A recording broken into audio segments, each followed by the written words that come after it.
Hello everybody. So this is going to be a little bit of a post-mortem on the build. This is going to be my Void Cleave pop build. I created a planner for it last week. I was super excited about it, and I've had some time playing the build now, and I want to talk about a lot of the differences that I have between my actual gameplay and, the gameplay I thought I would be having. So there's so much different from my initial planner and my initial ideation that I just felt like I needed to make an update video and show you guys what the difference is. This is not its final form, and I may or may not post another video follow-up showing its final form once I beat an Uber, but that's kind of debatable. Right now, what I want to talk about are the key points that are significantly different than what I had put in my planner, so you guys can, go out, make your build, use this to inform your future builds, even if you're not using the Void Cleave pop and it's something else, because I think there's a lot of stuff that's really valuable. So let's talk about the build. Let's first talk about the skills actually, because that's the first thing to note and probably the biggest difference from my build. It's that I'm using Healing Hands instead of Symbols of Hope. And I thought Symbols of Hope would be really good, and it is actually very good. It gives you a lot of base increased damage and critical strike chance. It also gives you a good amount of increased damage to Void and flat damage to Void. So there's a ton of things that go really well with it. The only issue with Symbols of Hope is that because my Vengeance is being converted to Void and applying Time Rot, it can't apply Bleed. And this meant that for my Void Cleave has a node in it called Vorpal Force that gives me 120% more damage based on the number of bleeds I have. You need 15 bleeds to get the max number of damage. And I couldn't apply Bleed. I didn't realize, but my Vengeance was converting all my bleed chance, even my global bleed chance, not just the bleed chance from this tree, into Time Rot chance. So I was actually not doing any bleeds at all. So I was missing out on a huge more multiplier. I was able to climb to like 500 corruption without it. But I realized once I was there, I was like, okay, Healing Hands is kind of vital and we need to use it. So I swapped over to using Healing Hands from Symbols of Hope. And that meant that in my ring slot, I was kind of just running a normal Exalted Ring. I think I might have run an extra Phantom Grip or just a normal Exalted Ring. And that's what I was running for a good while. And this is where my whole, everything changes in terms of my build from here on out, because that was the initial change that made like a big difference. It changed the amount of crit I would get. It changed about a lot of things. I thought I was going to be running an Apathy's Maw with melee attack speed, and I did initially, but I wasn't crit capped. And so because I wanted to crit cap, I created an Apathy's Maw with melee critical strike chance. This was great. I had 100% critical strike chance. It felt beautiful. I loved it. I climbed to 850 corruption with this piece of gear. It was really solid. But I had an issue, which is that in order to run Apathy's Maw, I wanted to run Anchor of Oblivion. And I pointed out in my previous build that I wanted as many points in Void Cleave as possible. And because I wanted so many points in Void Cleave, and I was, running an Anchor of Oblivion, I needed a different way because I couldn't run my primordial version of a relic. I needed a way to get plus levels. So I was running Permanence of Primal Knowledge. And this thing was pretty solid. It was giving me essentially my +4 to +6 for my Anchor of Oblivion. It was feeling pretty solid. And because I was running Permanence of Primal Knowledge, it increases the skill levels from legendary affixes by 50%. I also decided to run Decayed Skull. I had a +4 to level of Vengeance on a Decayed Skull. It was just a 1 LP at the time. But it felt pretty solid, and I was pretty happy with it. And so I was getting +6 to my Vengeance as well, alongside, all the increased melee damage I was getting from it. I think this only applies to the plus levels, not the increase in melee damage, but potato, potato, right? It also gives you a good amount of increased attack speed. It was feeling pretty decent, but alongside the cooldown recovery and attack speed and mana and area and mana regen and all the good stuff that comes with this, I was feeling pretty squishy, and I was kind of wishing I still had my Eternal Gauntlets. The big problem I felt is that I didn't have enough armor. I was sitting at around 5,000 armor. My build was doing pretty decent, but 850, I was still sometimes dying around there, and I wasn't able to push to 1,000 super comfortably. When I was in 1,000, it was like a 50-50 whether I would clear the echo or not. So it didn't feel great. I wasn't tanky enough, is the thing. So I decided I needed to swap things up. I couldn't get my plus levels from Permanence of Primal Knowledge, and so I needed to run a set of Eternal Gauntlets, right? And if I was to let go of my Anchor of Oblivion, I felt like I was losing a lot of defense as well, because this was a lot of endurance, and you can't really underestimate the power of endurance. It also gives a good amount of increased armor and strength, so actually a lot of defenses on this, right? So I wouldn't be making myself tankier just to swap Anchor of Oblivion for a normal relic and then get on a pair of Eternal Gauntlets. This was a problem, right? Because I need the plus levels. And then I was watching Babbling by Extreme, and he was, comparing his Apathy's Maw to Swordcatcher for his Rive build. And I realized Swordcatcher just has +6, right? It has +6, so I don't even need to worry about my Permanence of Primal Knowledge. I can just get all my skill points from here. And it gives me a ton of chance to inflict bleed on melee hit. And this is important because when I was using my Apathy's Maw version, I was getting around 7, on average stacks of bleed to get my Vorpal Force up, which was half of what I needed because I need 15, right? So I wasn't really capped out, and I was thinking I would get a chance to inflict bleed with an axe on my Decayed Skull, and that would be my solution. But because Swordcatcher has chance to inflict bleed on melee hit, I can actually free up space in my helmet to get more health. So I had this helmet with +7 Vengeance, void damage taken as physical, and then tier 5 health, tier 5 health. It was actually a very good helmet. Slammed it onto a 3 LP Decayed Skull. I didn't really want the void damage taken as physical because I get so much void reduction anyways, but it kind of worked out. And so I moved my Decayed Skull more into this position because I didn't need the bleed chance. I had the bleed chance on the sword catchers. I had the plus levels with my sword catchers. And then I realized, okay, I need Frenzy. And I was running an Omnis. Omnis is very good. It was giving me crit chance. It was giving me +2 to all skills. It is still very good, actually. If I don't need the damage from Frenzy, if I'm not against a boss, I will rather run this. Yes, it's giving me Madness, which is a bit of a downside. When I corrupted it, it wasn't the best, but it will cap out all of my resistances. So if you look right now, my resistances aren't fully capped. It doesn't super matter for me because I'm just so tanky, but it would cap out my resistances. So I swapped into Swordcatcher, but running Swordcatcher meant that I was no longer getting my Doom for my Shattered Chains. And since I needed Doom for my Shattered Chains, I had to equip Siphon of Anguish. And this is actually not that bad of a deal because, +8 to all to your move speed and giving you Leech is just generally good. It also gives me the LA res that I kind of wanted, that I was lacking a little bit. And then I'm able to get multiple LP on there, so I slammed a crit chance and void damage. Pretty solid overall.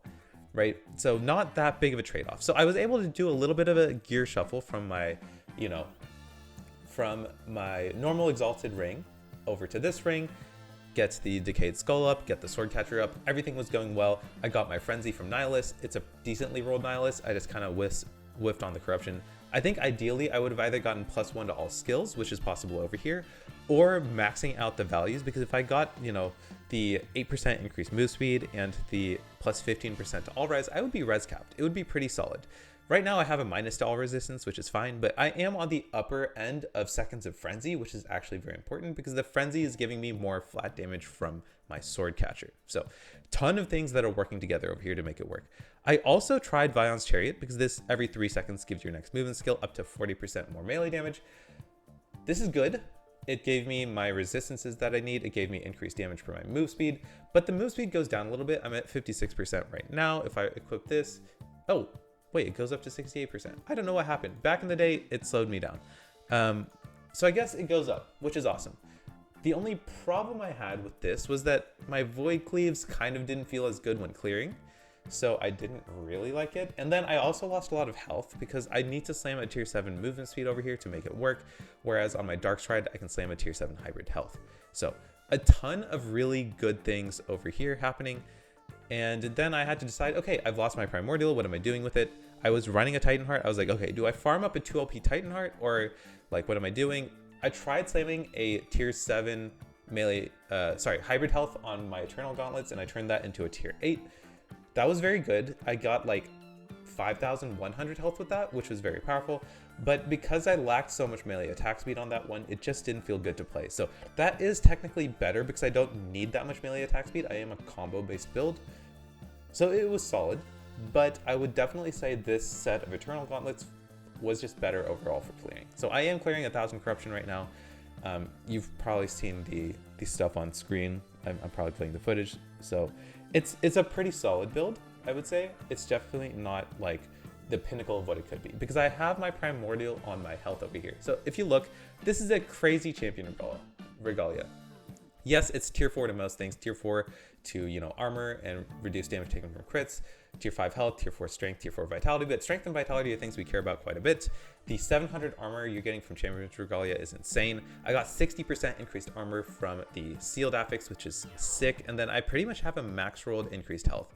So I'm getting a ton of stats from this. If I take this off, you can just see I go down to 3,100 health and then 5,100 armor. So if I re-equip my Titan Heart, I do get the 15% less damage taken, which is good. I get the 38% increased health, I get the 34% increased melee damage, and I get a little bit of armor. But if you look, my armor is only 6,100. I'm also losing the 12% armor applies to damage over time, and I'm losing a lot of the armor I had that was applying to my damage over time, so I'm actually a little bit weaker against damage over time. And I'm not too concerned about hits, because once I equip, because if you look, I'm at 4,200. If I swap into this, I have 500 more health, I have a ton more armor. My damage reduction from armor goes from 76%, I think it's more like 60% in an actual zone, to 82%. It's an insane amount of armor, and then my armor applying to damage over time is also quite insane. So all of this is to say, my tankiness is a little bit better with this specific Champion Regalia, but I do believe a 2 LP Titan Heart with health, and then a good slammed Primordial Affix would be better. So if I do plan to eventually take this build to Uber. I think that's what I'm going to go for next, and then try and get a good tier 8 hybrid health on my gloves, because I think that is the best version of all of this. Okay, so I've talked a little bit about the gear differences. Let's talk a little bit about the passive differences. These aren't that important, just because I am running the +5 to Weapons Master. I think I talked about it. I got to take 10 points out of Paladin, right? Because my Paladin tree, I didn't need to go for Symbols of Hope, so I get to put the 10 points back into Void Knight. This meant I could take World Eater. World Eater pretty much makes me invulnerable because I get so much leech from it, and I'm already getting so much leech from my Siphon of Anguish, and my leech rate is going up, so it's pretty good. If you don't want to take this, I think this might be overkill now that I'm running Siphon. You can take the 6 points out of here and put them into Dread form. This basically makes you move faster and clear better. It gives you more damage, it reduces the effect of slow and chill on you. It's just good. I also really like Void Aegis. I'm currently putting my points into there because whenever you have Void Essence, you get a chance to have Void Aegis, and guess what? Your Vengeance is giving you Void Essence, right? Your Vengeance just gives you Void Essence. So because I'm going to be capped on Void Essence, I'm going to get the Endurance Threshold benefit. So if I'm just holding it over my Endurance Threshold, yeah, I'm at 3 stacks right now. It's at 1,138. This is pretty decent. It's just a little bit of tankiness it's applying, and then because I have my capped out endurance, this is just good. I did, because I got to take all the points out of Paladin, get to put all the points into the echoing stuff, so Echoing Strikes, Time Legion, and Avatar of Regret. This is making me echo quite a bit. I mentioned this before, but we are a combo-based build, so we're only using Vengeance to become tanky, and then basically, as a mana generator. Between then, we want to cast Abyssal Echoes, we want to cast Anomaly, a few Vengeance, and then we do our pop with our Void Cleave, and then we do our pop again with our Void Cleave. Having 2 charges is pretty nice, because you're not always going to be hitting the boss. You might be running around, you can store up 2 charges, go in, hit, and then you can pretty much get 3 hits off in the span of your Frenzy duration, your Anomaly, and your Abyssal Echoes. This is your pinnacle damage. With this, I can crit for about 3 million. This is pretty good. I think once I get a 2 LP Sword Catcher with tier 7 melee void damage and critical strike chance, that will be sort of where I end, right? That'll be the end of this build. I am still sometimes missing a crit. I think my crit chance is around 60% right now, or 65%. It's low compared to what I want, but it is what it is. So I'm clearing 1,000 corruption fine. I'm super tanky. I'm not as fast as I would like, but I have healing hands for my dash. I'm invulnerable. I'm so ridiculously tanky, I can't begin to explain. Healing hands is the normal setup. We have a ton of points in here, so we are turning it into melee, getting all the increased damage with it. We're taking the less damage from Halted Scourge and the Turn Undead. We're getting the invulnerable Blood Ash, and then we are going fully into healing effectiveness and healing over time. We're essentially like a leech build that is... Our leech is insane. That's all I can say. Our leech is insane. So that is a wrap for the build. I've talked a little bit about where I am right now and where I'm going to go.